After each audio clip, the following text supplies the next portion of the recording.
Hello बच्चों, आप सभी का हमारे यूट्यूब चैनल में स्वागत है। बच्चों, मेरा नाम भोलेनाथ शुक्ला है और मैं आपके सामने क्लास 10th का मैथमेटिक्स सब्जेक्ट लेकर हाजिर हूँ। तो यहाँ पे हमने दूसरे चैप्टर का कुछ एमसीक्यू मतलब लिए हैं। इसमें क्या है कि आप जानते ही हो कि इस बार मतलब पिछले एग्जाम से ही हमारा परीक्षा का पैटर्न जो है वो चेंज हो गया। अब 20 नंबर का आपका एमसीक्यू आता है, यानी 20 क्वेश्चन आपका एमसीक्यू आएगा और इसको आपको एमआर में फिल करना रहेगा। तो इस तरह के क्वेश्चन बहुत इंपॉर्टेंट है। दूसरे चैप्टर का यानी बहुपद का हमने ये एमसीक्यू सीरीज चालू किया है। इसमें ऐसे ही आपको आगे भी वीडियो मिलते रहेंगे जो कि एज इट इज आपको एग्जाम में मिलने वाले हैं। तो यहाँ पे हमारा पहला क्वेश्चन है कि यदि त्रिघात बहुपद ax³ + bx² + cx + d का एक शून्यक, यहाँ पे गलत हो गया है, 0 है, मिस्टेक हो गई, 0 है, तो अन्य दो शून्यकों का गुणनफल क्या होगा।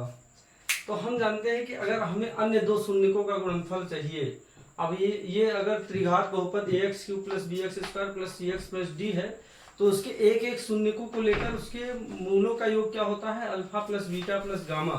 एक एक शून्यक लेकर मूलों का योग -b/a होता है, यानी -b क्या है, x² का गुणांक है, बटा a क्या है, x³ का गुणांक है। तो फार्मूला इस तरह से भी आप याद कर सकते हैं कि -b x² का गुणांक बटा x³ का गुणांक। ऐसे alpha beta into beta gamma, alpha beta plus beta gamma और प्लस गामा अल्फा, यानी कि दो शून्यकों को लेकर उनके मूलों का योग क्या होता है, c/a।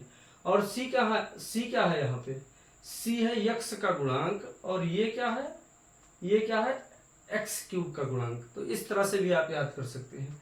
ऐसे alpha into beta into gamma बराबर क्या होता है, -d/a, यानी कि अचर पद, d क्या है, अचर पद, बटा ये क्या है, x³ का गुणांक। तो इनमें से कौन सा फार्मूला लगेगा यहाँ पे इस क्वेश्चन में, ये सबसे मेन है। आपको ये देखना है कि कौन सा फार्मूला इसमें से लगेगा। तो अगर आपको अन्य दो शून्यकों का गुणनफल चाहिए, आपका एक शून्यक शून्य दिया हुआ है, तो अगर ये वाला फार्मूला लगा लोगे, मान लो अल्फा की वैल्यू हम शून्य मान लें, तो इसमें अन्य दो शून्यकों का गुणनफल भी बीटा इंटू गामा, यहाँ से हमें नहीं मिल पाएगा। अन्य दो शून्यक मतलब ये शून्य से बीटा इंटू गामा का गुणा शून्य हो जाएगा, तो ऐसे केस में हमें अन्य दो शून्यकों का गुणनफल नहीं मिल पाएगा। तो यहाँ से अगर हम अल्फा की वैल्यू 0 मान के इस फार्मूले में रखें, तो यहाँ से अन्य दो शून्यकों का गुणनफल बीटा इंटू गामा मिल जाएगा।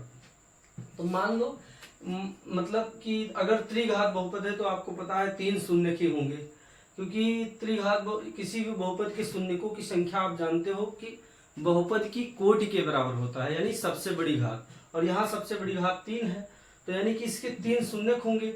अब उसमें से एक को मान लो अपने आप, मान लो कि लेट अल्फा = 0। आप बीटा को भी 0 मान सकते हो या गामा को भी 0 मान सकते हो, जो मर्जी आए उसको आप अल्फा बीटा गामा किसी को भी आप 0 मान सकते हो।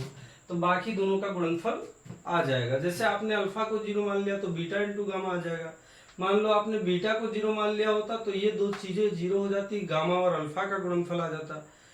और ऐसे आप अगर मान लो कि गामा को 0 मान लेते तो ये दोनों 0 हो जाते, तो अल्फा इंटू बीटा आ जाता। तो ओवरऑल आपको अन्य दो शून्यकों का गुणनफल आ जाएगा। तो यहाँ से अल्फा, इस वाले फार्मूले में जो alpha into beta plus beta into gamma plus gamma into alpha, ये वाला फार्मूला लगाएंगे तो ये क्या हो जाएगा, क्योंकि ये ऑलरेडी वही लिखा हुआ है, तो ये हो जाएगा c/a। और यहाँ पे अल्फा की प्लेस पे 0 करेंगे तो ये वाला टर्म क्या हो जाएगा, ये वाला टर्म भी 0 बन जाएगा और यहाँ भी 0 बन जाएगा। तो बीटा इंटू गामा बराबर क्या आ जाएगा, c/a। तो कौन सा ऑप्शन करेक्ट हो गया, बी।